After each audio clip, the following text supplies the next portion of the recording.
प्रभु से कुछ मांगना छोड़ दो, बस उनसे बातें करना शुरू कर दो, जीवन भर का चैन मिल जाएगा। जो प्रभु से मांगने आते हैं उन्हें कुछ चीज़ें मिलती हैं, पर जो बिना मांगे बस जुड़ जाते हैं उन्हें खुद प्रभु मिल जाते हैं।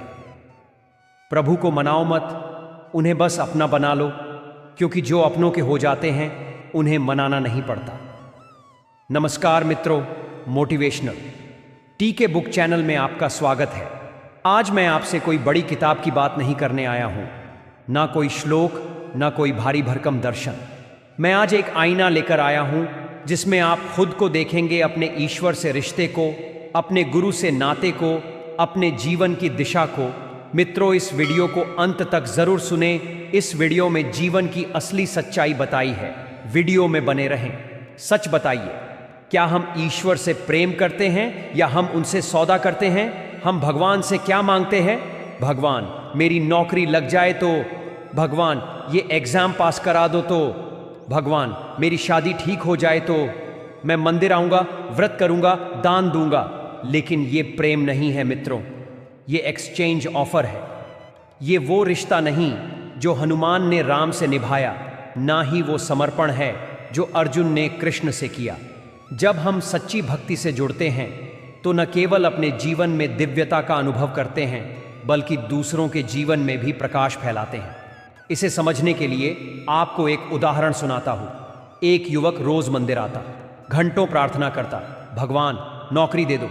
एक दिन एक संत ने उसे देखा और मुस्कुराते हुए पूछा, तू भगवान से क्या मांगता है? वो बोला, नौकरी। संत बोले, बेटा मांगना बंद कर, प्रभु से जुड़ जा। जब तू खुद को पहचान लेगा तो तुझे पता चलेगा भगवान नौकरी नहीं देते, वे नियति बदल देते हैं। मित्रों, जिससे आप रोज मांगते हो उससे आप बंध जाते हो, पर जिससे आप जुड़ते हो वो आपको मुक्त कर देता है। गुरु का काम हमें ज्ञान देना नहीं, हमारी अंधी दौड़ को दिशा देना होता है। उस संत ने भी उस युवक के जीवन को दिशा दी। वह युवक सच्चे मन से भगवान से जुड़ गया और मांगना बंद किया।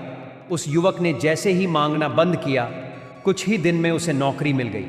उस युवक की नियति चेंज हो गई। और एक उदाहरण बताता हूँ। एक छोटी बच्ची थी, रोज रात को अपनी टूटी गुड़िया लेकर माँ के पास जाती। माँ इसे ठीक कर दो। माँ मुस्कुराती पर कुछ नहीं कहती। फिर एक दिन बच्ची बोली, माँ मैंने ही इसे गिराया। माँ ने तुरंत उसे गले से लगाया और कहा, अब ठीक करूंगी। भगवान हमारी टूटी जिंदगी तभी ठीक करते हैं जब हम टूटने की वजह उन्हें बताने लगते हैं, जब हम प्रार्थना नहीं संवाद शुरू करते हैं। भक्ति का मतलब ये नहीं कि रोज कुछ मांगो। भक्ति का मतलब ये है कि एक दिन बैठकर कहो, हे प्रभु आज कुछ मांगने नहीं आया हूं, बस बैठने आया हूं, तुझ में समाने आया हूं। हम दूसरों को बहुत अच्छे से जानते हैं, उनके स्वभाव को, व्यवहार को, यहां तक कि उनकी चालाकियों को भी। लेकिन क्या हमने कभी खुद को जाना है?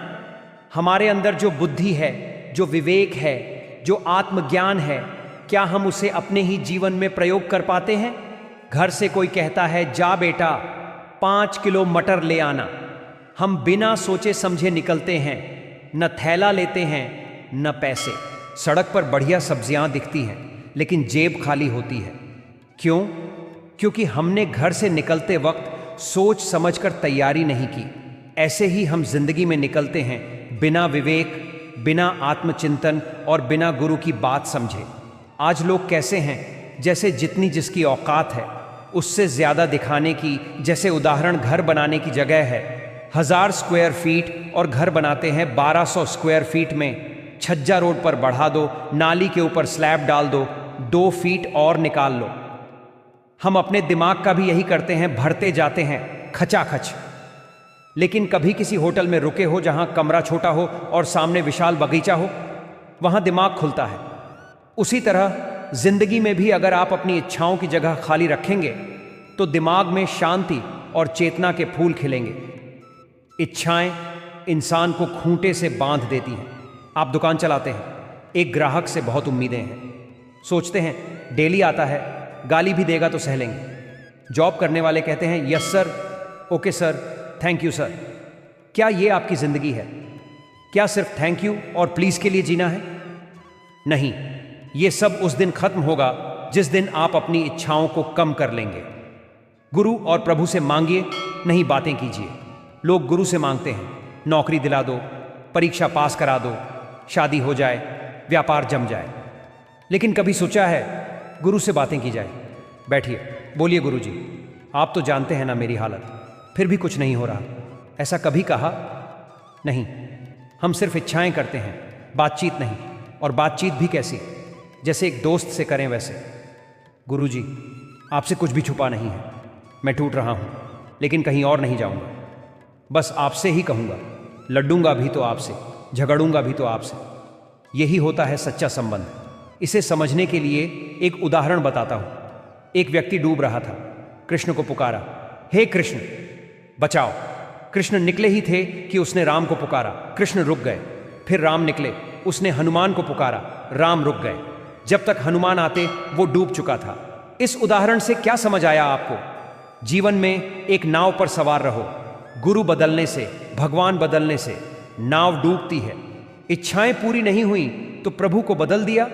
गुरु से कुछ मांगा, नहीं मिला, गुरु छोड़ दिया। प्रभु से मांगा, नहीं मिला, मंदिर बदल दिया। क्या यही श्रद्धा है? नहीं, यह श्रद्धा नहीं, सौदा है। एक युवक हर आश्रम में घूमता रहा, हर गुरु से मिलने की कोशिश करता, हर जगह कुछ दिन रुकता और फिर असंतुष्ट निकल जाता। अंत में एक वृद्ध संत ने कहा, तू हर जगह गुरु ढूंढता रहा, पर कभी खुद को ढूंढा क्या? गुरु बदलने से ज्ञान नहीं मिलता बेटा, खुद बदलने से मिलता है। एक जगह ठहरो, एक गुरु से जुड़ो, तभी भीतर का सत्य उगेगा।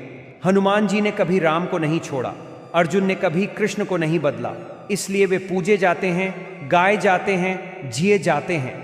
पर आज का भक्त कभी उस बाबा के दरबार, कभी उस तांत्रिक की चौखट, कभी वो पूजा, कभी ये उपाय। आपकी भक्ति में अगर भरोसा नहीं तो आपके जीवन में कोई दिशा नहीं। सीता माता ने अग्नि परीक्षा दी पर प्रभु को दोष नहीं दिया। राम वनवास में गए, प्रभु को दोष नहीं दिया। ये हमारे जीवन के आदर्श हैं।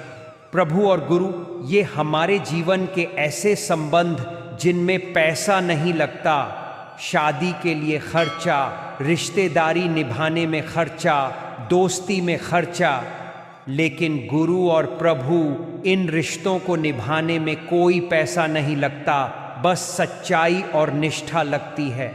और अगर ये निभा लिए तो आपकी वैल्यू बढ़ जाती है।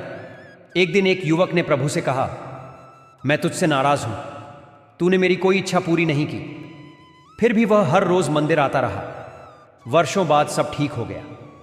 किसी ने पूछा, तू नाराज था फिर भी आता रहा? उसने कहा, क्योंकि मैं जानता था समाधान कहीं और नहीं, बस यही है। तो मित्रों, अब जब अगली बार मंदिर जाओ तो भगवान से ये मत कहना मेरी ये इच्छा पूरी कर दो, बल्कि कहना है, प्रभु मुझे इतना सक्षम बना दो कि तेरी इच्छा को पहचान सकूं। भगवान से मत कहो कि तू मेरी मर्जी से चल, कहना मुझे तेरी मर्जी में रमी जिंदगी जीनी है। तब देखना आप मांगने की जरूरत ही नहीं पड़ेगी। तुम खुद मांग बनने लगोगे। लोग तुम्हारे स्पर्श मात्र से ठीक होने लगेंगे। तुम्हारे मौन से किसी को दिशा मिलेगी और तुम्हारी उपस्थिति किसी के लिए ईश्वर का उत्तर बन जाएगी। तो याद रखना, गुरु और प्रभु से इच्छा ना करें, उनसे बस संवाद करें, संबंध निभाएं, अपनी मनोकामनाओं को सीमित करें, अपने चित्त को शांत करें और सबसे बड़ा मंत्र, प्रभु की इच्छा पूरी करें, अपनी इच्छाएं नहीं। प्रभु की इच्छा पूरी करोगे तो आपकी इच्छाएं अपने आप पूरी हो जाएगी। धन्यवाद मित्रों, मुझे अंत तक सुनने के लिए। वीडियो पसंद आया तो मोटिवेशनल टीके बुक चैनल को लाइक, शेयर, सब्सक्राइब ज़रूर करें। मिलते हैं नेक्स्ट वीडियो में और एक नए विचार के साथ। तब तक अपना ख्याल रखें।